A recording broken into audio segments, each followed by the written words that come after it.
하나님의 말씀은 히브리서 2장 26절에서 28절까지입니다. 이러한 대제사장은 우리에게 합당하니 거룩하고 악이 없고 더러움이 없고 죄인에게서 떠나 계시고 하늘보다 높이 계신 자라. 저가 대제사장들이 먼저 자기 죄를 위하고 다음에 백성의 죄를 위하여 날마다 제사 드리는 것과 같이 할 필요가 없으니 이는 저가 단번에 자기를 들여 이루었음이니라. 율법은 약점을 가진 사람들을 제사장으로 세웠거니와 율법 후에 하신 맹세의 말씀은 영원히 온전케 되신 아들을 세우셨느니라. 아멘. 여기에 나오는 이 단어들이 이것은 바로 구약의 역사를 지내왔던 그 이스라엘 사람들, 유대인들이 평소에 그들의 생활을 구축했던 그 핵심 단어들입니다. 그런데 현재 우리는 이방인들이에요. 이방인들에게 여기 오늘 본문에 나오는 대제사장이라는 백성의 죄를 제사 드린다든지 특히 그 28절의 율법이라는 단어, 이게 이방인들한테는 익숙하지 않는, 우리하고 상관없는 말씀처럼 그렇게 느껴집니다. 그래서 그 이방인들에게는 굳이 그 이스라엘 사람들이 사용했던 그 단어를 우리 인생 속에 그걸 꼭 가져올 필요가 있겠는가 하는 생각이 들 거예요.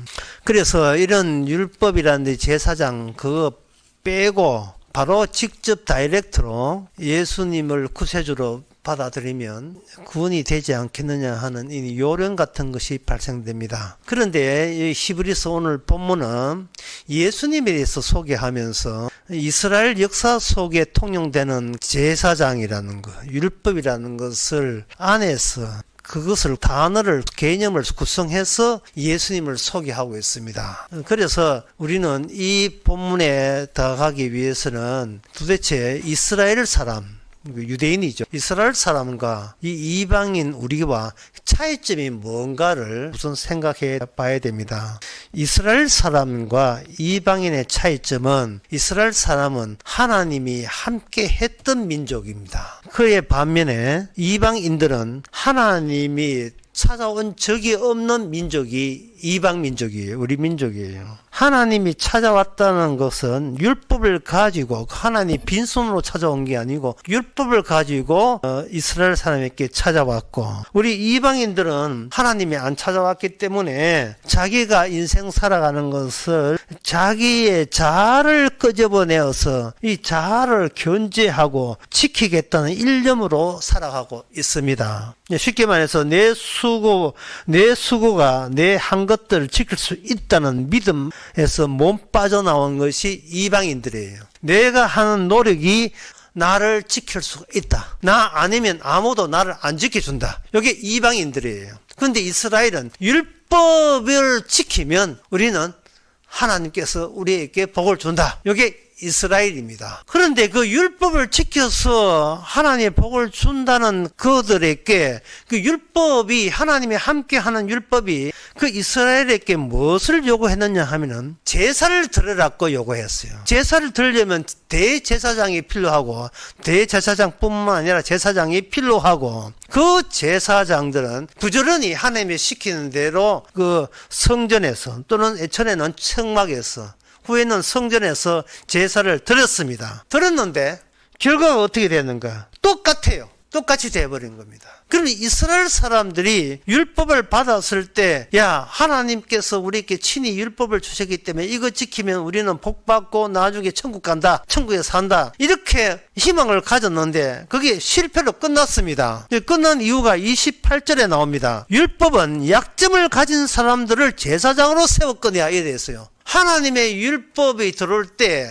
그 이스라엘 사람, 제사장들은 자기의 약점을 노출시키기 위해서 율법을 줬다는 생각을 못하고 열심히 하면 되잖아요. 이런 식이에요. 열심히 하면 되잖아요. 그러니까 이방인들은 나의 노력과 나의 수고가 나를 지킨다는 데서 못 벗어나고, 이스라엘 사람들은 율법을 지키지만 그 율법을 옴으로써 오히려 나의 약점만 노출될 뿐이고 나는 그 약점에서 벗어날 길이 없다는 점에서 똑같은 겁니다. 그래서 시편 127편에 보면 이런 말씀이 나와요. 둘 다 이방이나 이스라엘이나 둘 다 이제 문제점이 되는데 시편 127편 1절에 보면 여호와께서 집을 세우지 아니하시면 세우는 자가 수고가 헛되며 여호와께서 성을 지키지 아니하시면 파수꾼의 경성함이 헛사로다. 여기 헛되다, 헛사로다. 내 집 지키는 거, 내가 수고해서 지키는 거 다 헛짓이고, 내가 아침에 일찍 있어 그 다음에 나오는 너희가 일찍 일어나고 늦게 누우며 수구의 떡을 먹음이 헛되도다. 이 헛되도 이게 3번 나오는 겁니다. 여호와께서 성을 지키잖아요. 내 영토를 지키는 것도 헛되다. 그러므로 여호와께서 그 사랑한 자에게 잠을 주신도다. 이렇게 됐어요. 그만 싸대지 말고 잠이나 잘 말입니다. 잠자고 나면 다 내가 세우는 거, 하나님이 세우는 것을 너희 곁에 있을 것이라는 뜻이에요. 근데 이거는 이방인들의 이거 헛수고도 지적하지만 하나님을 빙자해서 말씀 지켜서 내 것 해보겠다고 예서는 것도 이것도 헛수고로 끝났다는 것을 이스라엘 역사의 멸망으로 통해서 증명이 됐다. 이래야 되는 겁니다. 그러면 인간이 할 수 있는 것은 전부 다 실패밖에 없다면, 그러면 오늘 히브리서 7장 그 본문에서 그러면 하나님께서 율법까지 줘가면서 하시고자 하는 게, 보여주고자 하는 게 무엇이냐? 그게 바로 27절의 끝에 나옵니다. 저가 단번에 자기를 들여 이루셨습니다. 이루었다는 게 나와요. 이루었는데 이룬 게 뭐냐? 단번에 이룬 거예요. 그러니까 이게 단번에 이루어졌다니까 이 단번에는 이스라엘 사람에게도 해당되고 하나님이 함께 있지 않았던, 그동안 함께 있지 않았던 이방인에게도 이 단번에라는 것이 효과 있게 주어지는 겁니다. 어떤 교회에 나름대로 다녔던 딸이 갑자기 교회 갔다 오더니만 막 좋아서 엄마한테 자랑합니다. 엄마 나 구원 받았어. 엄마 나 천국 합격했어. 합격하면 참 뭐든지 합격하면 좋잖아요. 엄마 천국 합격했어. 그럼 보암 지르면서 좋아서 엄마한테 했어요. 그 엄마가 물지 않을 수 없어요. 네가 교회 가서 무슨 소리를 들었기에 네가 천국에 합격했다는 소식을 들었느냐? 물으니 그 딸이 하는 말이 이사야 53장 3절에 나오는 그 말씀 가지고 언급을 하는 거예요. 그는 멸치를 받아서 사람에게 실어버린 바 되었으며 강고를 많이 겪었으며 질고를 아는 자라. 마치 사람들에게 얼굴을 가리우고 보지 않음을 받은 것 같이 멸시를 당하였고 우리도 그를 귀히 여기지 아니하였도다. 내가 흠모하지도 않았고 내가 귀히 여기지 않았던 바로 그분이 나를 구원하신 구세주였어서 라고 고백하는 거예요. 근데 그 말씀이 하면 내가 흠모하지도 않고 내가 멸시했고 내가 가슴 두기도 싫고 내가 외면하고 싶은 그분이 구세주인 것을 아는 순간 그 딸은 천국에 합격된 거예요. 그날 밤에 죽으면 그냥 천국에 천국 가는 겁니다. 이거는 나이 연세 90, 80대 해가지고 교회에 60년 다녀도 소용없는 일이에요. 그 딸이 하는 이야기를 잘 한번 생각해 보세요. 그 딸은 내가 지어낸 딸이지만 한번 생각해 보세요. 내가 싫어했어요. 내가 흠모하지 않았어요. 내가 기피했어요. 그 이유가 뭐냐? 나를 합격시켜 나를 구원할 사람을 내 쪽에서 내가 좋아하는 사람을 내가 먼저 생각한 게 문제였습니다. 내한테 약점이 있다는 것을 내가 발견을 못한 거죠. 나는 열심히 하나님 말씀 지키고 율법 지키면 하나님 찾으면 구원되는 줄 알았어요. 그래서 교회 60년 70년 다닌 거예요. 목사 시켜도 다 했지요. 교회 시켜도 다 하고. 백날 해봐야 본인을 감당을 못하는 겁니다.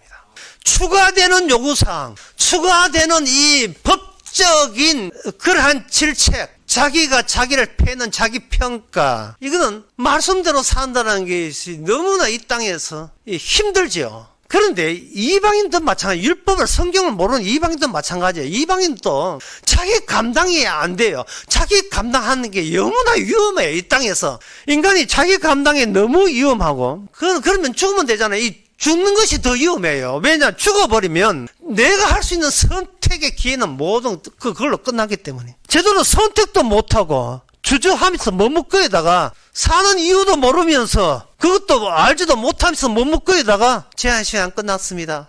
인생 끝나버리면 숱한 100살 가까운 인생을 다 소비했는데 왜 죽는지 이유도 모르고 왜 사는지 이유도 모르고 해도 또 모르고 그냥 멍청하게 그동안 긴 세월 보낸 겁니다. 전라도 사람들이 그런 이야기 해줘. 그 말투는 못하냐? 하는 이걸 말하거든. 못하냐? 그동안 못했어 인생. 못하냐 너? 우리가 싫어하는 그분이 구세주인 것을 그것도 몰랐어? 내가 싫어하는 분, 내가 밀치고 싶은 분이 나의 구세주인 그동안 몰랐어요? 그저 내가 좋아하는 구세주 찾아라 교회 나온 거예요. 내가 좋아하는 내 마음에 드는 구세주. 약점은 자기한테 있다는 걸 모르고 자기 완전과 완벽을 추구하는 그것. 여러분 그런 그렇게 만들어갔나? 우리 인생이라 하는 건 자기 형성 과정이거든요. 자기가 내가 만들 때 나는 어떠해야 되는가? 그 형성 과정이 인생입니다. 3살 때, 4살 때 애들 하는 행동 보세요. 7살 때 행동 한번 보세요. 전부 다 내가 만드는 자아 형성 그것을 계속 시도하고 있습니다. 그런데 그 무게, 자아의 무게를 여러분 감당할 수 있겠습니까? 또 어느 정도 되어야 마음에 드는 나가 될 수 있겠어요? 그런 거 없습니다. 그런 거 없어요. 이스라엘이 율법 가지고 얼마나 자아 형성했겠어요? 온전한 거룩한 자아 없습니다. 이방인 사람들이 자기의 선과 악을 아는 지식으로 양심에 준해서 남한테 해코지 안 하면서 완벽한 인생. 근데 그게 했던 그 인생이 자기한테는 톤수로 무게로 다가와요. 물리학의 기초에 이런 게 있습니다. 질량이 물체에 가속하는 것을 방해하는 저항이다. 이게 물리학 기법입니다. 자기의 물체의 무게가 자기가 운동하는 것을 방해하는 저항으로서 작동하는 거예요. 내 움직임을, 내 몸무게가, 내 자아의 무게가 더 힘들게 하는 거예요. 그러니까 갈수록 힘들어지는 거예요. 나중에 자기의 물체도 이제 고장 나가지고 삐걱거리고 아프고 허리 아프고 그러면서도 자아의 레벨은 또 유지하려고 체면을 유지하려고 그게 걸맞는 행동 하려니까 도대체 얼마나 자기가 망가지는지요. 인생 하루하루가 망가지는 연속. 그래서 인간의 몸은 이미 태어날 때부터 이미 망가졌어요. 근데 고마우신 주님께서 이렇게 이야기합니다. 걱정하지 마라. 내가 말씀으로 너 망가뜨릴게. 말씀으로 내 죽여줄게. 그리고 없애줄게. 실제 네가 문제가 뭐냐? 네가 있다는 게 문제잖아. 내 말씀으로 없애줄게. 없애고 그 현장에 말씀 덩어리 만들어줄게. 그게 새로운 사람이에요. 욥기에 보면 바로 욥이 그 과정을 우리가 살아야 될 과정을 욥이 미리 보여줍니다. 보여주면서 욥이 고백 하나가 우리가 평소에 내뱉는 한숨을 말씀으로 응축시켜서 내뱉어줘요. 사는 게 재미 하나도 없다는 거예요. 사는 게. 나는 착하려고 예를 서는데 왜 하나님은 저를 그냥 못 잡아먹어서 억눌러 버립니까? 짓밟아 버립니까? 내가 힘들어 죽겠습니다. 그게 욥의 탄식이에요. 우리 대신 탄식해 주는 거예요. 근데 그 욥에게 자기의 한계를 몰라요. 욥기 14장 이런 말을 합니다. 사람이 죽으면 어찌 다시 살리까? 나는 나의 싸우는 모든 날 동안에 참고 노이기를 기다렸겠나? 사람이 죽으면 어떻게 살겠습니까? 죽으면 끝이라는 거예요. 과연 죽으면 끝일까요? 욥기 15장 7절에 대만 사람 엘리바스가 욥에게 이런 식으로 공격하는데 그 공격하는 그 대목이 예수님과 관련되어 있어요. 욥에게 이야기하기를 너가 제일 처음 난 사람이냐? 라고 물어요. 산들이 있기 전에 네가 출생했느냐? 라고 조롱하듯이 욥에게 묻습니다. 네가 아는 게 뭐 있다고? 네가 제일 먼저 태어난 사람이야? 조상 중에 조상이야? 너보다 나이가 많은 이 산보다 네가 먼저 출생했어? 이렇게 조롱하면서 공격하는 대목이 나와요. 그런데 이 대목 제일 첫 번째 낳은 사람, 아니 사람보다 먼저 낳은 사람이 누구냐면 예수님이십니다. 예수님은 모든 걸 알고 있습니다. 따라서 예수님이 왜 나중에 태어난 인간에게 그렇게 미움을 받아야 되는지, 밉상을 받아야 되는지 주님께서는 알고 있어요. 나중에 태어나면서 원래 하나님이 만든 그 인간이 변질되었다는 사실을 인간 본인이 그걸 몰라요. 악마는 인간을 개인적으로 만들었습니다. 인간의 자아는 집단적이 아니고 개인적이에요. 자아는 궁극적으로 마지막 지키려고 나의 모든 수고와 예습이 마지막 지킬 게 있는데 그거는 나 자신이에요. 이걸 국소적이라. 국소적. 딱 집어서는 어떤 텅텅한 아주 점 같은 거 꼭 집어서 국소적으로 인간은 자기만 지키겠다는 거예요. 이게 바로 자아의 형성 과정부터 시작이 되는 겁니다. 7살, 6살 문 애들 한번 보세요. 행동 보세요.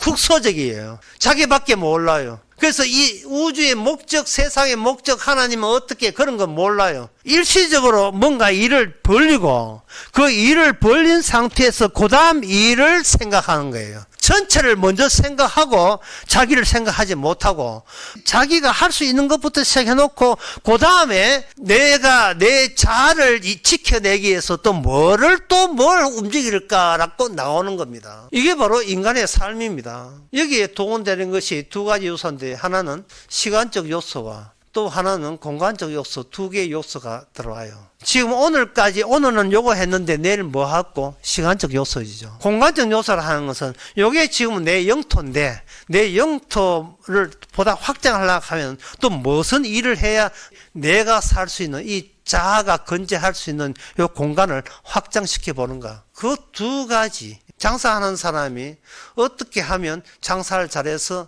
내 가게 매장을 넓혀보는 거야. 그건 동시에 1년 후에도 이 단골 손님이 어떻게 더 늘어나는가. 1년 후에도 시간적 요소죠. 그 다음에 이 매장, 공간적 요소죠.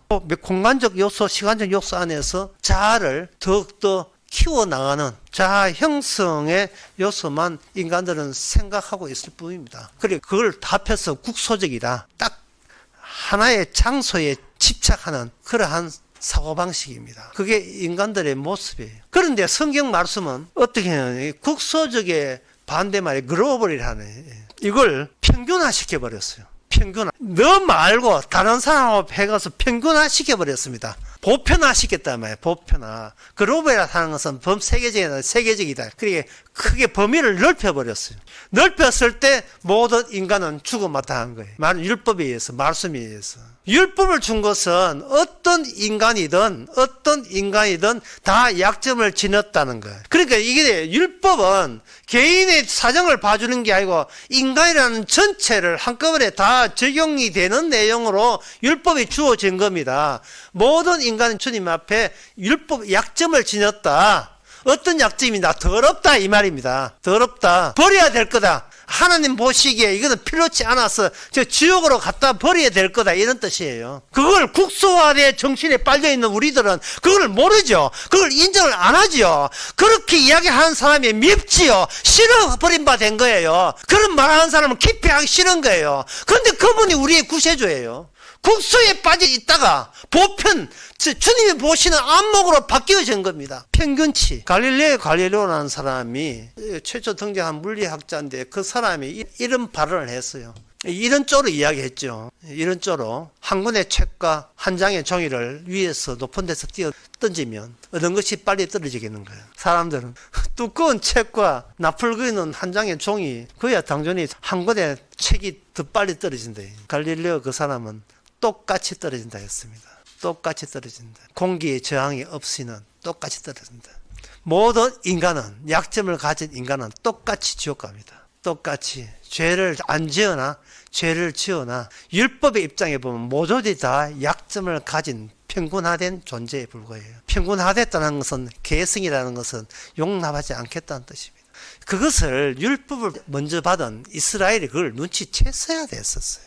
눈치챘어야 돼요. 그런데 율법을 받은 그 사람들도 율법대로 제사장이 제사를 드릴 뿐이지 그 제사 드려도 소용없고 오히려 제사 드리는 율법은 우리를 죄를 덜추어내고 우리를 마땅히 죽여버린다는 그런 취지로서 율법을 못 받아들였어요. 그렇게 율법을 해석하지 못했습니다. 그 이유가 뭐냐? 개인 중심으로, 구원 중심으로 성경을 율법을 해석했기 때문에 그렇습니다. 오늘 설교 제목이 단번에라고 되어 있는데 일단은 단번이에요. 단번에라 본문이 7장 27절에 단번에 자기를 들여 이루었다 할 때 이것을 단번에 자기를 들여 이루었다 할 때 여기에서 두 가지 해석이 나와요. 뭐냐 하면은 자기 구원론적으로 해석하는 경우가 있어요. 뭐 대부분이죠. 그런 사람이 율법으로 죄인 됐구나. 그러면 나 어떻게 천국까지 옳지. 주께서 대신해서 단번에 들으심으로 구원받았구나. 이게 바로 이스라엘이 실패한 거예요. 구원론적으로. 이 단번에는 예수님 중심으로 해석이 돼야 되는데, 예수님 중심으로 예수님이 무슨 일을 하셨는가, 어떻게 하셨는가를 해석해야 되는데, 이걸 자기 구원 중심으로 해석해가지고 아이고 예수님 고맙다, 그런 예수 같으면 내가 믿어줄게, 이런 식이에요. 내가 기피하고 싶고 내가 거부하고 싶은 그런 예수가 안 되어버린 거예요. 그러니까 구원이 없는 거예요. 주님께서 단번이라 하는 것은 공간적 단번과 시간적 단번, 다시 말해서 인간에게는 어떤 운동도 나오지 않는다는 거예요. 다른 말로 하면 인간이라는 존재는 하나님의 단번에 의해서 이미 쓰레기라는 사실이에요. 약점을 가졌기에, 더럽기에 하나님께서는 버릴 대상이라는 것을 주께서는 단번에 보여주신 거예요. 쓰레기가 구원받아요. 성님이 안 돼 있을 수 없지요. 그러니까 이게 운동이 어떤 운동도 의미가 없는 운동만 나온다. 인간에게는 자아 중심이기 때문에 그것이 인간의 존재에서부터 비롯되기 때문에 존재 자체가 쓰레기고 이게 소용없는 거고, 그 존재를 주께서는 어떻게 했는가? 자기 계속해서 죽어나가는, 제사 드렸던 제사장들이 계속 죽어나간다는 거예요. 죽어나가는 그 장소가, 그 말고 제사 지는 장소거든요. 공간이거든요. 그 공간에 제사장들이 있지만 이게 자꾸 늙어서 죽어나가요. 그러니까 다른 제사장이 또 이게 투입돼야 되고, 투입된 제사장도 또 죽어나가고, 또 죽어나간다 이 말이죠. 그래놓고 그들은 눈치를 못 챈 거예요. 인간은 제사 드려도 이거는 소용없다는 걸 그들이 눈치를 못 챈 겁니다. 여기 23절에 지난 시간에 했던 본문, 저희 제사장 숫자가 많은 것은 죽음을 인하여 항상 잊지 못한다. 죽음을 잊지 못한다. 다시 말해서 하나의 사건을 통해서 주님께서는 단번에 한 사건, 이게 사건, 존재, 하나의 사건, 하나의 존재, 죽지 않고 영원히 살아있는 존재를 통해서 나오는 사건이 단번에 대한 사건이에요. 인간의 사건은, 인간이라는 것은 사건을 붙일 것도 없어요. 그래서 죽어나가는데 영원히 고유한 그 가치를 지닌 하나밖에 없는 사건을 거기에 인간에 들어갈 자격이 없으면 박탈당합니다. 네 살아도 소용없고 내 살아도 소용없어요. 감당하지도 못하는 존재 가지고 결국 버려질 존재인데 그걸 왜 감당해요? 잘못된 거죠. 또 인간은 살기 위해서 남하고 만나는데 사람은 자기도 감당 못하는 주제에 남들도 감당 못해요. 시어머니는 며느리를 감당 못하고 며느리는 시어머니를 감당 못합니다. 인간은 타인이 오게 되면 반갑지만 오래 있으면 감당하기 힘들어요. 좀 빨리 가도 오래 있었잖아, 이런 식이에요. 자기 몸도 감수 못하는데 남까지 온전하게 감수하려고 하니까 힘들어 죽어요. 인간은. 주님께서는 그렇게 된 이유를 보여주기 위해서 하나의 사건, 예수님의 자신의 존재를 죽음에 넘깁니다. 죽음에 넘기고 주님께서는 그 아들을 부활시켜요. 아까 욥은 뭐냐? 사람이 죽으면 다시 살지 못한다 했거든요. 그건 욥의 한계예요. 그게 인간의 한계고 구약 이스라엘의 한계요, 이방인의 한계입니다. 죽고 난 뒤에 다시 산다면 어떻게 할 거예요? 죽고 난 뒤에 다시 산다면, 그 다시 산다는 속에서 인간은 꼭 죽어야 된다는 이유가 부활 속에 이게 들어있어요. 하나 예를 들면 이렇습니다. 어떤 고등학생이 이제 자기 동네 오랜만에 목욕탕 가가지고 욕탕에 이렇게 사람이 별로 없고 욕탕에 그 넓은 욕탕에 또 앉아 있는데, 근데 어떤 사람이 와서 이제 같이 목욕탕 들어가죠. 물론 발가벗었죠. 둘 다 발가벗었는데 또 욕탕에 이제 자기 혼자 있는 욕탕에 누가 들어오다 보니까 자기 담임 선생님이에요. 그냥 남아반 선생님이 자기 담임 선생님이 들어왔다는 말이에요. 그게 얼마나 아이가 부끄럽겠습니까? 부끄러운데 그 담임 선생님 인사하는데 갑자기 물 색깔이 벌겋게 변해요. 담임 선생님 몸에서 나오는 그 피가 점점 그 목욕탕 있는 그 욕탕의 물을 전체를 피로 범벅이게 만들어 버릴 때 피로 함께 있다는 의미가 바로 그런 의미잖아요. 선생님 몸에서 피 나온대요 하면 네가 잘난 체해서 너를 함께 하기 위해서는 내 쪽에서 네 죄를 위해서 내가 피가 쏟아져야 된대. 그래서 우리는 피 안에서 같이 목욕하자. 피 안에서 같이 목욕하자. 이게 율법의 완성입니다. 이게 율법의 완성이에요. 내 살과 피를 마시지 않은 자는 영생이 없다. 그러니까 그 담임 선생님이 하는 것도 참 부끄럽지요. 부끄럽지만 함께 하겠다는 그거는 그 공간은 단번에 이루어진 공간, 두 번 다시 또 거기서 나만의 자아를 챙기기 위한 나만의 다른 공간을, 다른 시간, 다른 공간을 따로 뺄 이유가 없어요. 그게 단번이에요. 뭐가 단번이냐? 주님이 피 흘린 주님과 함께 할 수 있는 시간과 공간이 이미 확보되었다는 것. 그 확보된 그게 단번이에요. 단번에 이루어졌기 때문에 단번의 시간이고 단번에 이루어진 공간이 있는 그 공간이 단번에 대한 공간입니다. 거기는 개인적인 국소적인 견해는 소용없어요. 그거는 새로운 평균화가 거기에서 주어집니다. 그것이 신약 성경의 에베소서 2장 20절 22절에 나옵니다. 너희는 사도들과 선지자 터 위에 모퉁이 돌이 되셨느니라. 그의 안에서 그리스도 예수의 친히 모퉁이 되셨느니라. 그의 안에서 거물받아 서로 연락하여 주 안에서 성전이 되어가고 너희도 성령 안에서 하나님의 거하실 처소가 되기 위하여 예수 안에서 함께 지어져 가느니라. 이게 뭐로 되느냐 하면 성령으로 돼요. 사람의 힘으로 되지 않는다는 말이죠. 스가랴 4장 6절에 보면 그가 이르시되 만군의 여호와께서 말씀하시되 이는 힘으로 되지 아니하고 능으로 되지 아니하고 오직 나의 신으로 된다 했어요. 나의 신으로. 이게 이 말씀이 뭐 할 때의 말씀이냐 하면은 하나님께서 스가랴 학계를 통해서 또는 에스라 느헤미야를 통해서 성전 지으라고 했을 때에 성전을 인간의 손으로 수거해서 지을 수 있어요. 성전을 지을 수 있는데 그 성전을 지으라 하는 것은 뭐냐 하면은 새 성전 안에 옛 성전의 취지가 담기기 위해서 한 겁니다. 옛 성전, 인간의 손으로, 인간의 힘으로, 인간의 재주로 할 수 있는 성전을 해놓고 이 성전은 새 성전 앞에서 이거는 허물어져야 되고 쓰레기에 불과하다는 거예요. 옛 성전과 새 성전의 차이를 두는 겁니다. 차이를 두면서 인간이 내가 나를 건사하기 위해서 내 인간이 스스로 수고하고 노력하는데 그런 수고와 노력은 하나님이 안 받는다는 겁니다. 하나님이 지어진 공간은 하나님의 성령에 의해서 하나님의 성령에 의해서 세워진 성전만이 새 성전만이 하나님이 함께하는 새로운 완벽한 이젠 두 번 다시 그런 공간이 없는 단번에 이루어진 공간 이것이 새 성전이고 이걸 교회라고 하는 거예요. 교회는 성전에서 이루어지는 겁니다. 새 성전에서 이루어지는 거예요. 그래서 오늘날 교회라는 것이 얼마나 엉터리인지요. 그 새로운 교회 단번에 이루어지는 그것을 위하여 우리의 육신은 반복적으로 새 성전의 그 구조와 그 원칙과 그의 성격 새 성전의 성격을 드러내기 위해서 주님께서는 바로 옛날 이스라엘이 했던 것처럼 우리 육신을 하고 있는 모든 것이 얼마나 헛되고 헛된 짓인 것을 새 성전 안에서 계속 보여주게 되는 겁니다. 그러니까 이방인들이 이스라엘 사람이 돼야 돼요. 율법 안으로 들어오야 된다. 율법 안으로. 그럼 율법 안으로 한번 들어가 보지요.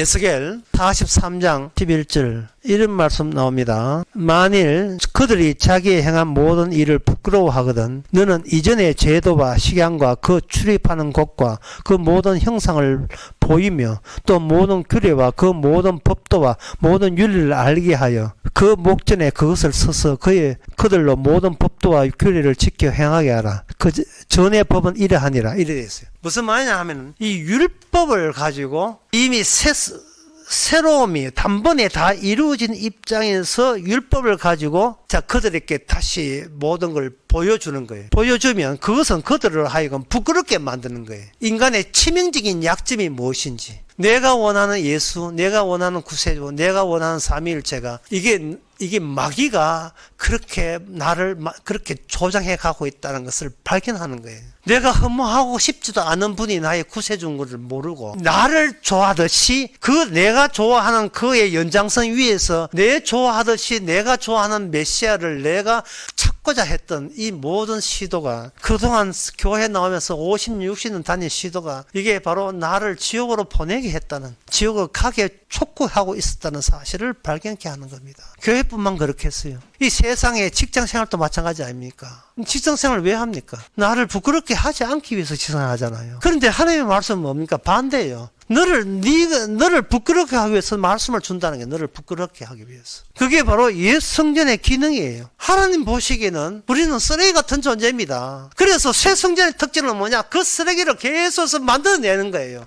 쓰레기에서 쓰레기가 나오는 것은 너무나 당연한 겁니다. 이걸 부끄러운 가운데 기뻐하고 감사해야 되죠. 사람들이 서로 남녀가 사랑하는 거요. 그거 쓰레기가 쓰레기 사랑하는 거예요. 반복해서 쓰레기를 치워주는 이 고마움, 이것이 성령 안에 난 새로운 새 성전 안에서만 이루어지는 거예요.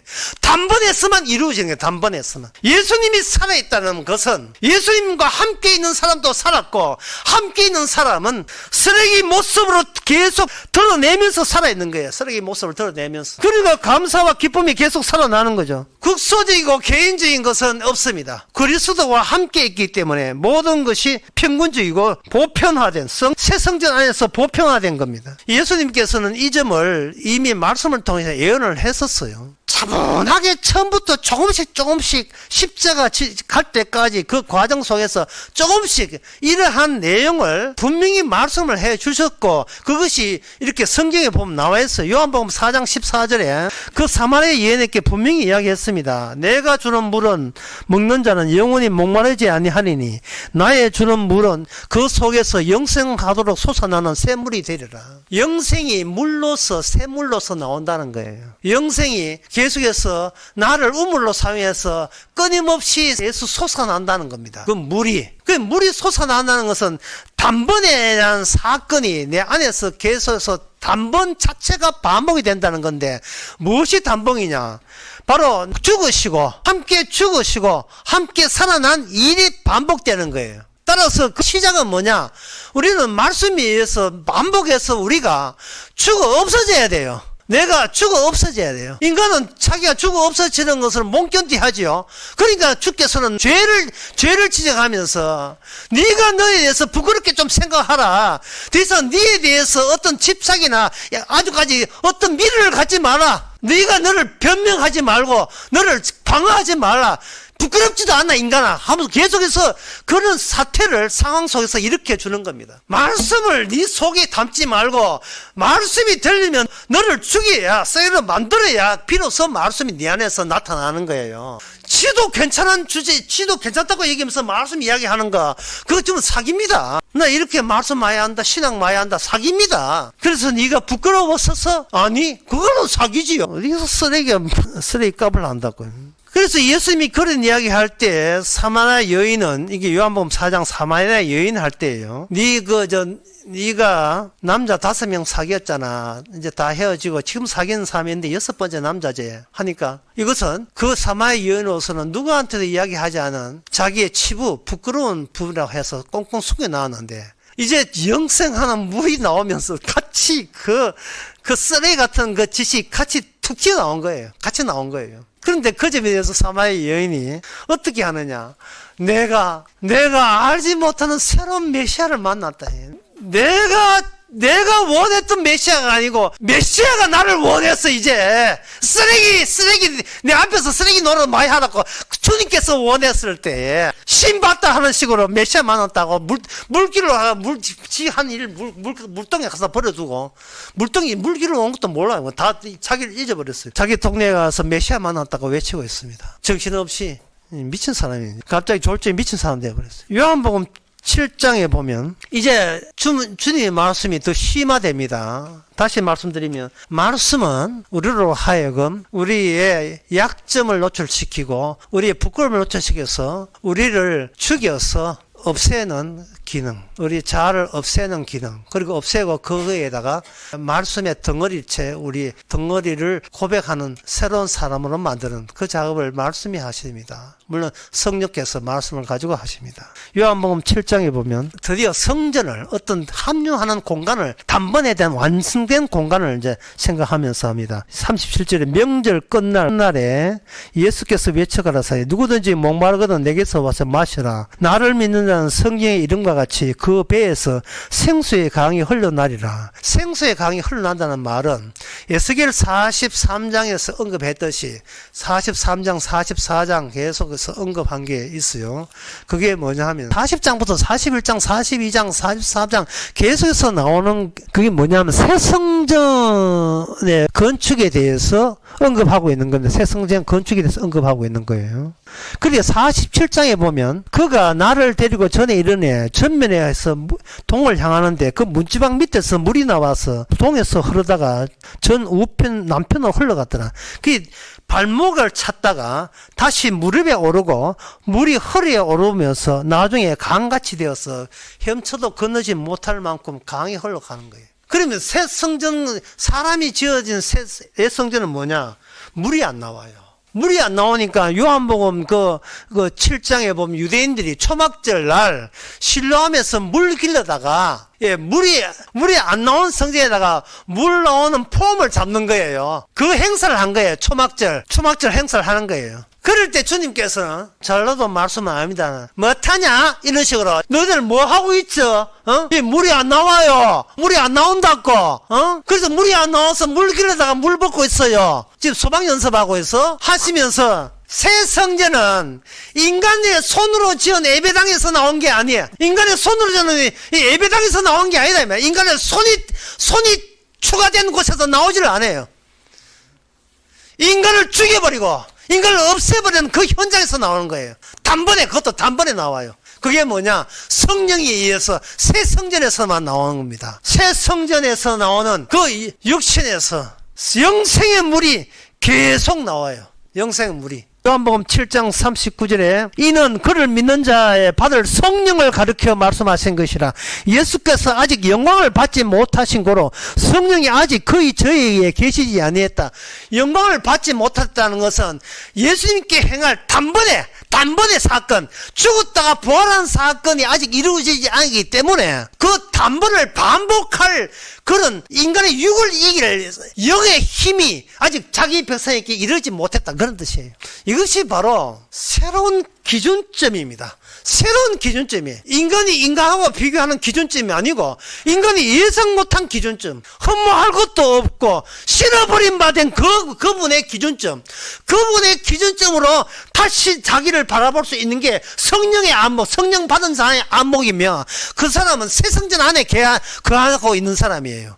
이미 합격한 사람이에요. 그 합격서 보니까 비로소 옛날 제사장들이 죽어나갔구나. 제사장들이 죽어나간 뿐만 아니고, 제사장은 죽어나가는 것은 그거는 제사장, 인간은 나중 문제고, 제사장 죽어나가는 것보다 먼저 죽어나가는 게 있어요. 제사 지을 때마다 죽어나가는 게 있어요. 그것이 하나님께 바친 하나님의 희생 제물이었습니다. 짐승이 죽어나갔으면 그 다음 차례는 인간 차례예요. 그게 주보 뒤에 보면 나옵니다. 레위기 9장 7절에서 11절. 그 대목을 주보에 있으니까 그거는 이렇게 주보 한번 뒤집어서 같이 한번 보겠습니다.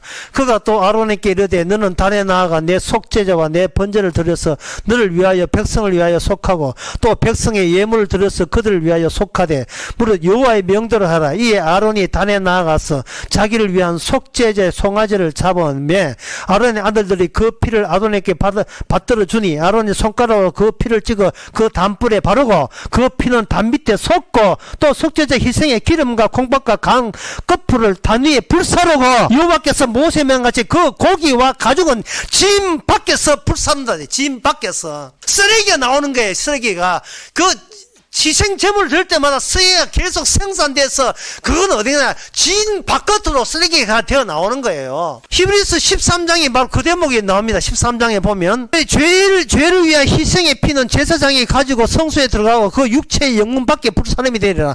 그러므로 예수도 자기 피로서 백성들을 그렇게 하려고 성문 밖에서 고난을 받으셨는데, 그런즉 우리는 그 능력을 지고 예수님을 따라서 영문을 지고 성문 밖에 나가서 그를 나아가자, 쓰레기장에서 만나자, 이 말입니다. 주님하고 같이. 그게 개인적인 우리의 삶입니다. 우리의 직장생활과 가정생활과 교회생활을 통해서 왜 우리는 쓰레기를 수밖에 없는지를, 그리고 이 쓰레기의 그 몸통, 쓰레기 우리 같은 이 말고 그 진짜 머리 대신의 몸통은 이미 하나님 나라에 가 있는 거예요. 머리 되시는 분은 예수님께 가 있는 거예요. 우리는 예수님의 지체로서 이 땅에서 쓰레기 삶으로 사는데 이게 얼마나 즐거운 일인지, 감사할 일인지, 더 이상 개인적으로 자기의 완전과 완벽을 행할 어떤 행함도 필요치 않아요. 뭘 잘하게 보겠다, 뭘 잘할 게 뭐가 있어요. 타고난 게 자기 개인주의밖에 없는데 뭘 잘한 게 있습니까? 기준점이 그동안 나한테 있었다면 이제 기준점은 바로 단번에 있던 그 십자가 사건이 기준점이 되어서 하나님께서 하는 그 거대한 프로젝트가 바로 여러분과 합류시켜서 지금도 진행 중에 있습니다. 그 단번이 모든 것을 이겨내었습니다. 주께서 친히 우리를 감당해 주실 겁니다. 기도하겠습니다. 하나님의 아버지, 도대체 그동안 뭘 믿었는지, 내가 믿고 싶을 때 믿었다는 것이 얼마나 치명적인 실수고 오류였는지, 그런다고 나아진 건 사정은 아무것도 나아지지 않는 걸 그동안 얼마나 우리가 마귀한테 속았는지를 깨닫게 해주시고, 단번에 우리가 쓰레기로 변해요. 쓰레기 취급당하는 이 즐거움, 그 모든 것이 단번에 십자가 사건으로 인한 능력인 것을, 깨달음의 능력인 것을 이제는 깨닫게 하옵소서. 예수님의 이름으로 기도합니다. 아멘.